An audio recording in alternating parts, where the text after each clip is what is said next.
Oh wis toh.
Assalamualaikum warahmatullahi wabarakatuh. Waalaikumsalam warahmatullahi wabarakatuh. Terima kasih kami ucapkan kepada hadirin yang sudah bersedia untuk hadir pada pagi yang cerah hari ini. Saya perkenalkan kami dari mahasiswa Universitas Nahdlatul Ulama program studi psikologi Islam semester 6, yaitu kelompok 3 atas nama Unia Alwi dan Mbak Asmi Murafiko serta Mbak Rizky Maulina.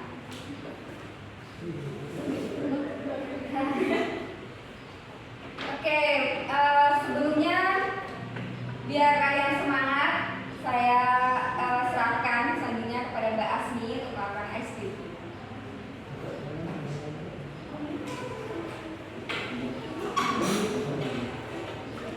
Di sini masih semangat atau udah loyo? Nah,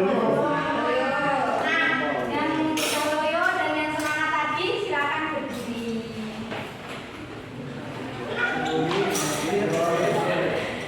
Di depannya meja ya, kursi dan di belakang.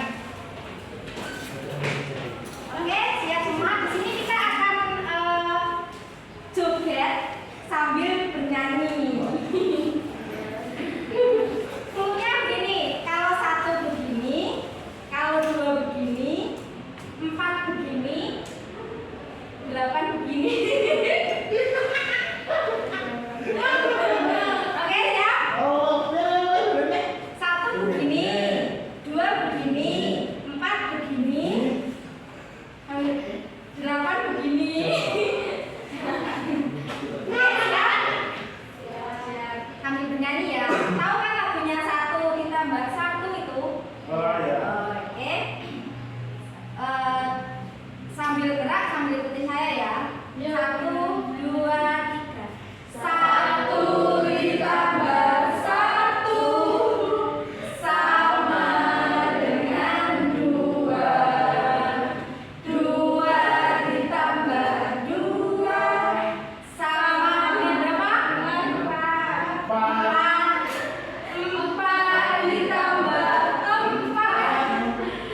Sandwich generation seperti menjaga saudara yang lebih muda, momong, tadi membiayai pendidikan saudara sendiri, melengkapi penghasilan orang tua, terus bahkan menjadi pencari nafkah utama.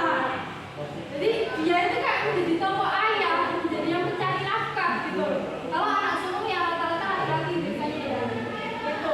Serta berbagi tanggung jawab untuk pekerjaan rumah tangga. Padahal sudah kerja, sudah bantu ngomong adik, kasih tanggung jawab urusan rumah tangga. Udah nyapu, isa-isa. Nah, tapi itu kenapa? Memang sudah tanggung jawab anak sulung. Kayak sudah pakem dari sosial, dari alam itu memang seperti itu. Kita sudah menyadari bahwa peranan anak sulung itu seperti itu. Nah, sudah, terima kasih. Itu tadi materi dari saya. Untuk teman-teman ada yang bisa didiskusikan, ditanyakan terkait anak sulung itu tadi. Oh iya. Ya. Anak pertama sukses itu orang yang namanya negara bahasa Indonesia. Dan dua anak pertama sukses sih bagaimana caranya keluarga biar anak kedua ya aman. Oh, ya. Biar supaya tidak kami gini, kamu harus bagi.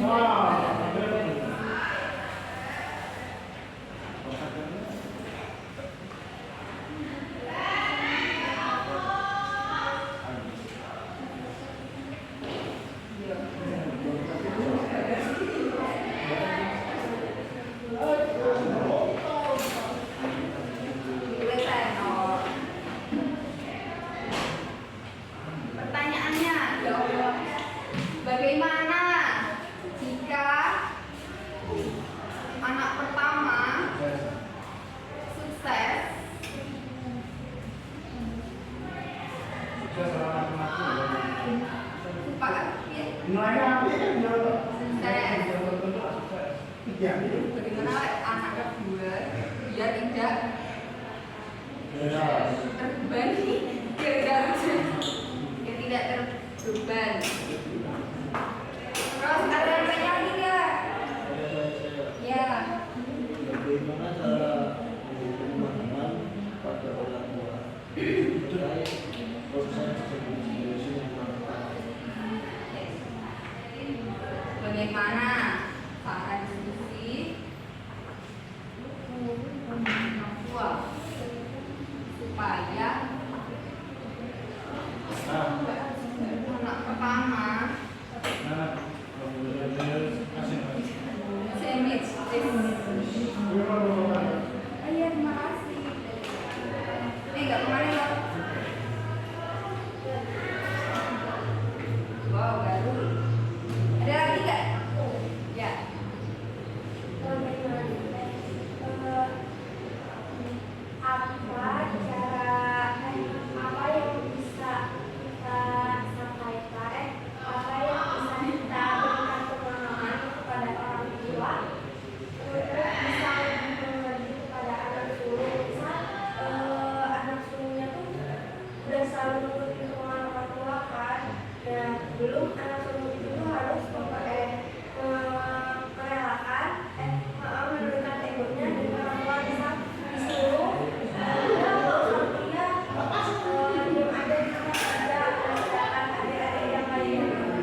kedua atau selanjutnya itu tidak terbebani dengan kesuksesan dari anak pertama ini.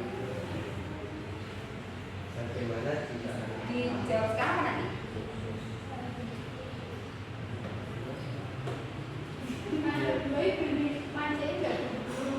Ya biar tidak terbebani orang pertama yang sukses. Jadi anak kedua itu kakakmu itu loh sukses, jadi kamu nggak Sukses boleh nggak kan? sukses misalnya. Sukses kan disuge loh, kalau sukses. Misal nilainya itu loh, sampai pertama.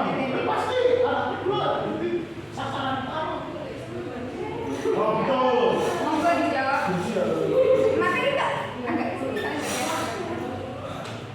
Ini ya Mas, bagaimana jika anak pertama sukses, anak kedua biar tidak terbebani? Misalnya ini nggak macet, dur-dur ngono toh, karpe Iya, paling nggak stres aja Mbak. nggak stres. Nah, kan setiap anak itu memiliki kepribadian masing-masing berbeda ya. Kayak sama misal basicnya sudah di pendidikan, pengen sekolah, tapi itu sekolah gitu. Nah, biasanya anak kedua itu sudah memiliki impian kayak, wes aku tak kerja, benang oleh duit, benang mapan, aku gak bisa sekolah. Dan sedangkan orang tua, dulu masku S1, masa aku gak S1, masa aku gak S1, gitu kan? Iya. Nah, itu harus kita sampaikan ke orang tua. Anak sulung itu juga memiliki peranan untuk mengkomunikasikan sesuatu yang ada di keluarga. Contoh itu tadi yang nomor 3. Nomor 3. Oh, nomor 2 balik. Nah, anak sulung dianggap sudah mampu dan sudah cukup dewasa untuk terlibat dalam diskusi yang berkaitan dengan keputusan keluarga. Itu tadi kan juga masuk dalam keputusan keluarga. Jadi sampai mencoba mengobrolkan dengan orang tua panjenengan. Kayak, Bu, anak apa adik itu tuh memiliki basic sendiri, memiliki keinginan dan impian sendiri. Nah, impiannya itu berbeda dengan saya yang dari awal sudah memang ingin menjadi S1, jadi pendidik gitu. Itu panjenengan sampaikan ke orang tua. Itu memang peran anak sulung juga. Kami termasuk juga berdiri dengan adik, biar adiknya nggak terlalu stres. Nah, biar adiknya tidak tertekan dengan pencapaian panjenengan gitu kan. Aku yang umum. Nah, jadi itu ribon masih ada Ya, yang lek belajar. anu. Lek dhewe ngomongin lagi, kayak support itu. Cukup kalau adik mau tak omongin ibu, terus tak omongin misal kami itu memang keinginannya seperti ini dan sampaikannya itu seperti ini, ngedem-ngedem lah gitu. Oh, iya. Nah, Memberikan pengertian loh.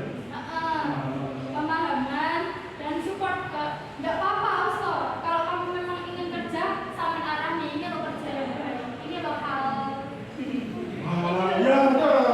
gitu. Sebagai anak sulung itu seperti itu Mas. Iya. Mau nggak mau seperti itu. Oke, lanjut pertanyaannya kedua. Bagaimana cara mendiskusikan dengan orang tua supaya anak pertama itu tidak menjadi sandwich generation? Kan soalnya sandwich generation itu kan dari lingkungan kayak misalnya dari keluarga, dari orang tua anak pertama itu harus jadi itu. Gimana caranya mendiskusikan kepada orang tua dengan cara yang tidak menyakiti hatinya? Anak kedua biar nggak bisa berasa juga. Jadi bagaimana cara memberikan pemahaman kepada orang tua Jawab anak terkait pertama dengan itu. proses dan situasi yang bermanfaat. Soalnya kan anak yang mengalami sendiri kan secara dewasa kan memiliki tuntutan sendiri. Padahal seharusnya itu setiap anak itu mempunyai jajaran yang sama, mempunyai hak yang sama. Oh, gimana kita sebagai anak sulung menyampaikan ke orang tua gitu agar tidak terjadi service generation. Karena kan mbak zaman awal zamannya kita ya, orang-orang kan mungkin banyak sih dalam apa latar belakang pendidikan yang kurang tinggi dari ini. Iya gitu. Soalnya di latar belakang orang tua sih pendidikannya Kurang baik. Mungkin lebih sulit dari itu biasanya kan orang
pendengaran dulu baik-baik bagaimana apa sebenarnya respon dari orang tua kita seperti apa, itu baru kita jawab dengan baik, terus kita sampaikan, tetap kita sampaikan.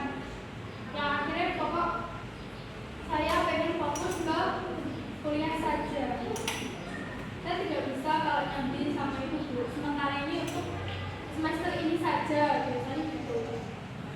Misalkan memiliki tanggapan yang kurang baik seperti itu, kita sebetulnya akan beri untuk ini atau beri perlawanan. Kayak yang menolak gitu ya. Kan kita ini kan dilahirkan dari orang tua kita sendiri ya Mas ya. Itu kayak sudah apa ya? Kayak saya ya. Kayak sudah Terus takdir. hukumnya itu kayak seperti itu. Ya wis lah, kita berarti belajar menerima kalau kita sudah bilang ke orang tua seperti itu. Jadi kita sekarang caranya itu untuk bagaimana kita tetap menerima bekerja sama kuliah.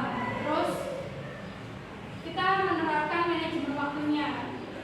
Kalau orang tua sudah nggak bisa, berarti kita yang harus mengatur dan sadar diri terhadap kita.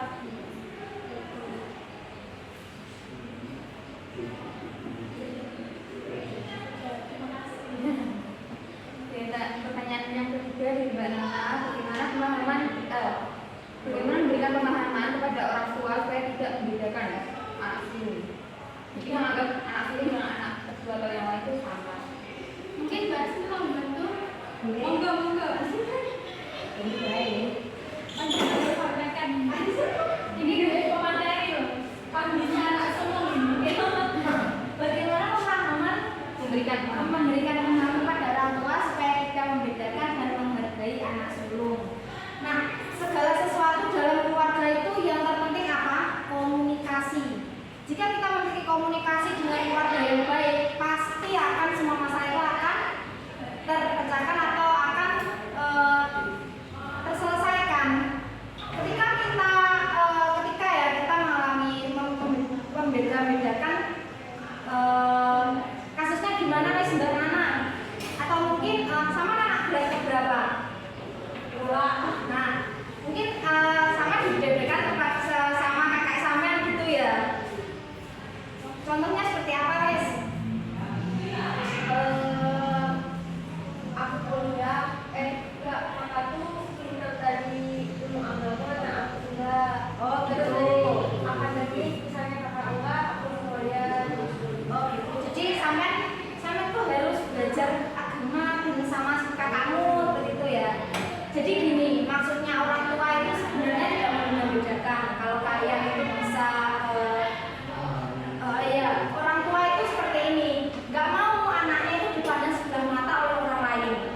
Daripada yang bilang begitu orang lain, tetangga, lebih baik orang tua. Jadi orang tua itu mewakili begini, aslinya itu mensupport sampean, tapi dengan cara yang berbeda. Karena apa? Orang tua dengan kita itu beda generasi. Kalau kita itu kan bisa berpikir, jangan gitu bilangnya. Kalau kita itu berpikirnya, kalau mau anaknya juga bisa agama, supportnya mungkin kalau sama itu inginnya disupport, ditemenin terus saat belajar, atau mungkin disupport dengan kata-kata yang baik seperti itu ya. Tapi pemikiran orang tua berbeda karena sudah beda generasi dengan kita. Didikan orang zaman dahulu itu keras, jadi orang tua itu taunya itu bilangnya begitu. Sama mungkin boleh belajar agama dan sama seperti kakakmu biar juga bisa pintar agama. Kamu tuh harusnya sama seperti kakakmu. Itu aslinya kalau itu tuh bukan merendahkan, tapi memotivasi kita agar kita itu tidak dipandang rendah oleh orang lain. Maksudnya bukan keluarga dari kita. Mungkin nanti bisa dibicarakan kepada orang tua. Bu, aku tuh sebenarnya sakit hati loh, panjenengan bilang begitu. Aku tuh sebenarnya tuh juga pengen belajar agama, tapi dengan ikut dukung ya, ikut support ya. Terus pasti nanti ciptakan komunikasi yang baik kepada orang tua. Jangan mas tuh beda-beda nih, apa enggak, jangan seperti itu. Nanti malah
sebagai anak, biar tidak kena karma nantinya, kita harus memaklumi. Jadi kita mindset kita yang harus dirubah. Oh, jadi bilangnya begitu itu ibu itu pasti motivasi aku, tapi dengan cara yang berbeda, dengan cara versi yang lebih dulu. Nanti kalau kita sudah punya anak, kita pasti mengalami hal itu. Pemikiran kita saat ini sama pemikiran anak kita di masa depan itu pasti akan berbeda. Nah, nanti kita bisa merasakan, oh jadi yang dimaksud orang tua saya itu dulu seperti ini, saya sudah melakukannya. Jadi yang terpenting rubah mindset kita tentang pemikiran orang tua. Kalau pemikiran orang tua itu berbeda-beda, rubah mindset kita. Jadi anggap aja itu motivasi, tapi dengan cara yang berbeda, dengan cara versi yang lama yang kadaluarsa. Seperti itu. Gimana, Banana? Oke. Terima kasih kepada pemateri kita, Mbak Rizky Maulina serta Mbak Simrofiko. Kami kira cukup untuk hari ini. Terima kasih atas partisipasinya, terima kasih sudah bertanya. Sekian dari kami, ada kurang lebihnya